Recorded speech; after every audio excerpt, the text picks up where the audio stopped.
नमस्कार दोस्तों। आज मेरे दिन की शुरुआत हुई थी सुबह 4 बजे। 4 बजे उठने के बाद मैंने झाड़ू पोछा लगाया। उसके बाद नहा धो के हम लोग रेडी हो गए हैं। उसके बाद मैंने रख दी हूँ चाय। चाय पी लेते हैं और उसके बाद फिर मैं लगूंगी अपने फर्स्ट स्टडी स्लॉट में। जो दोस्त भाई बहन मेरे चैनल पर नए आ रहे हैं उनको बता दूं, मैं एक विलेज हाउसवाइफ एंड मदर हूं और इन्हीं के साथ में मैं अपनी स्टडी कंटिन्यू कर रही हूं। और अभी मैं फ़िलहाल एमपी टेट वर्ग 2 की तैयारी कर रही हूं साइंस से। और मैंने सीटेट अगस्त 2023 102 नंबर से क्लियर किया है। तो अभी चाय वगैरह पीने के बाद देखिए ऐसा ही मौसम होता है कुछ 6:30 बजे के लगभग का। 6 से 6:30 बजे के बीच जब सूरज एकदम निकलता होता है तो मन में ना कितनी भी नेगेटिविटी हो, उगते सूरज को देख के ना मन में हौसला ज़रूर ही आता है कि चलो आज सूरज डूबा है तो कल ज़रूर निकलेगा। वैसे ही आज अगर हमारे जीवन में कुछ अच्छा नहीं हुआ है तो कल तो ज़रूर अच्छा ही होगा, क्योंकि सारे दिन हमारी ज़िंदगी के एक से नहीं होते। आज का बुरा दिन आया है तो कल का अच्छा दिन भी आएगा, और आज का अच्छा दिन है तो कल का बुरा दिन भी आएगा। और यहाँ हम सब लोग चाय पी लेते हैं।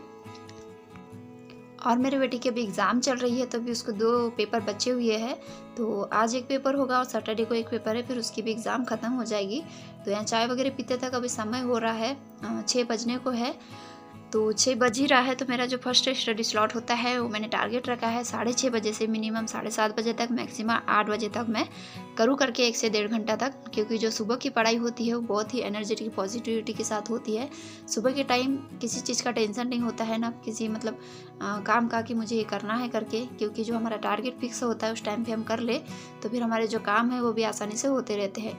और दिन भर इस चीज़ की टेंशन नहीं होती है हम हाउसवाइफ को कि अगर हमने सुबह नहीं पढ़ा है तो अगर दिन भर हमें अगर बाय द वे कभी टाइम नहीं भी मिल रहा है तो दिल में एक तसल्ली होती है कि कोई बात नहीं, मैंने सुबह 1 से 1.5 घंटा तो अपने लिए खुद के लिए टाइम निकाला है और मैंने पढ़ लिया है। तो यहाँ मैं साक्षु को भी रीड करवा रही थी, उसका जो एग्ज़ाम का था, और ख़ुद भी नोट्स बना रही हूँ एमपी टेट वर्ग 2 की। और आज की वीडियो में मैं बात करने वाली हूँ सीटेट जो मैंने क्लियर किया है। तो मेरा जो नॉलेज है, मेरा जो एक्सपीरियंस है, उस हिसाब से स्ट्रेटेजी क्या होना चाहिए, क्या पढ़े कैसे पढ़े कि हमारा फर्स्ट अटेम्प्ट में सीटेट क्लियर हो जाए। तो देखिए सीटेट का जो एग्ज़ाम होता है ना वो ऐसा कोई हाई लेवल का नहीं होता है, बहुत इजी आता है। हमें ज़रूरत होती है क्वेश्चन को समझने की, और जो क्वेश्चन पूछने का तरीका होता है घुमा फिरा के उस चीज़ को समझने की।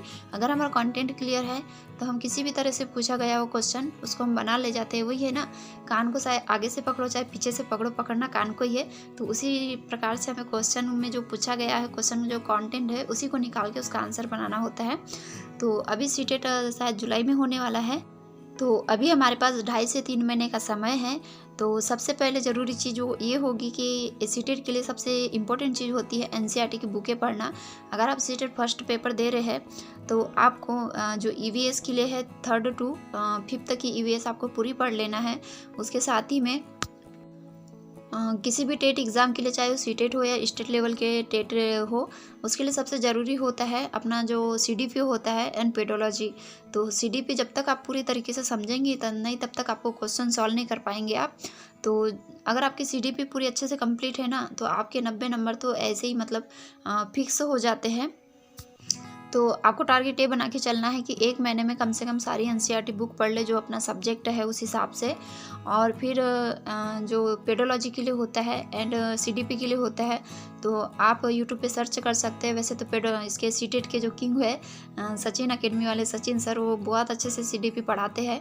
मुझे उनकी सीडीपी पढ़ाई हुई बहुत अच्छे से आती है, और मेरे दोनों ही पेपर फर्स्ट में और पेपर सेकंड में 25 के ऊपर मेरे सीडीपी के नंबर है। तो उनका जो पढ़ाने का तरीका होता है, समझाने का तरीका होता है ना, वो रियल लाइफ से कनेक्ट होता है। तो बहुत अच्छे से समझ आता है और हम समझ पाते हैं उसको रियल लाइफ से कनेक्ट करके। तो आप सीडीपी के लिए, पेडोलॉजी के लिए बेहतर होगा आप सबसे अच्छा सचिन सर की क्लास देखें। अभी से आप अगर एक क्लास देखना स्टार्ट कर देंगे ना तो आई होप आप एग्ज़ाम तक आपकी सीडीपी बहुत अच्छे से हो जाएगी। और अगर 1 महीने में आपका ये सब चीज़ हो जाता है तो उसके बाद 1 महीने में आप अच्छे से प्रैक्टिस कीजिए क्वेश्चन आंसर की, जो प्रीवियस ईयर के क्वेश्चन होते हैं उन सब की।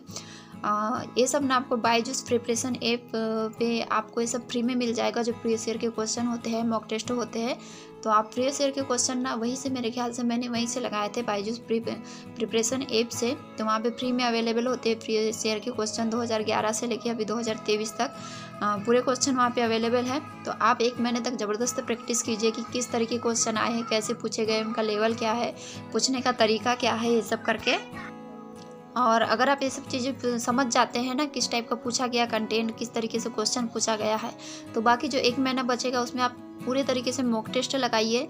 आपके किस स्तर पे नंबर आ रहे हैं वो देखिए, और किस चीज़ में कमी है उसको फिर रिपीट कीजिए।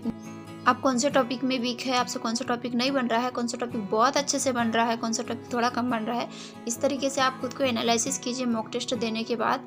और फिर एनालिसिस करके आप उस कमी को दूर कीजिए। तो आई होप आप लोग ना ऐसा करेंगे ना तो आप सीटेट फर्स्ट अटेम्प्ट में ज़रूर पास करेंगे, और पास ही नहीं, आपके 100 के ऊपर 105 10 के ऊपर नंबर ज़रूर आएंगे। मेरे वैसे 102 नंबर है, तो मेरा फर्स्ट टाइम था, मुझे उतना एक्सपीरियंस नहीं था, एंड जो तैयारी करने के लिए समय होता है ना वो उतना मेरे पास नहीं था, इसलिए मेरे इतने कम नंबर आ पाए हैं। लेकिन आप अगर अच्छे से अभी से आप तैयारी करेंगे ना तो आपके बहुत अच्छे से नंबर आएंगे। और जो स्ट्रेटेजी होती है वो हमको एक्सपीरियंस है, हम दे चुके हैं एग्ज़ाम, इसलिए हमें पता है कि किस टाइप से क्या होता है करके। और सीटेट पेपर 1 वैसे बहुत इजी होता है, लेकिन सीटेट पेपर 2 में कई कैंडिडेट पास नहीं हो पाते। फर्स्ट अटेम्प्ट में मैं भी नहीं हो पाई थी, मैं सेकेंड अटेम्प्ट में पास हुई हूँ। तो इसके लिए ना जो प्रैक्टिस बहुत ज़्यादा ज़रूरी होती है, टाइम मैनेजमेंट करने की। एग्ज़ाम में क्या होता है, क्वेश्चन ना इजी होते हैं लेकिन लेंदी होते हैं। हमें जो क्वेश्चन आते हुए भी हमारे से कई क्वेश्चन छूट जाते हैं। मेरे से भी पेपर 2 में इस बार 10 से 12 क्वेश्चन ऐसे ही छूट गए थे, जबकि मैं क्वेश्चन को बना पा रही थी। तो इसलिए घर में ज़्यादा से ज़्यादा कोशिश कीजिए कि आप टाइम मैनेजमेंट कर जाए, क्योंकि अगर आपका सेकेंड पेपर में मैथ्स एंड साइंस है तो उसमें जो पूछने का लेवल होता है ना, तरीका होता है, काफ़ी घुमा के दिया जाता है और क्वेश्चन बहुत ज़्यादा लेंदी होते हैं। आई होप आप लोगों के लिए वीडियो हेल्पफुल होगा। अगर वीडियो पसंद आता है तो प्लीज़ वीडियो को लाइक शेयर, एंड चैनल पे नए हैं तो चैनल ज़रूर सब्सक्राइब कीजिएगा। और कोई भी इंक्वायरी हो आपकी तो कमेंट बॉक्स आपके लिए है, कमेंट्स ज़रूर कीजिएगा। Bye bye, take care.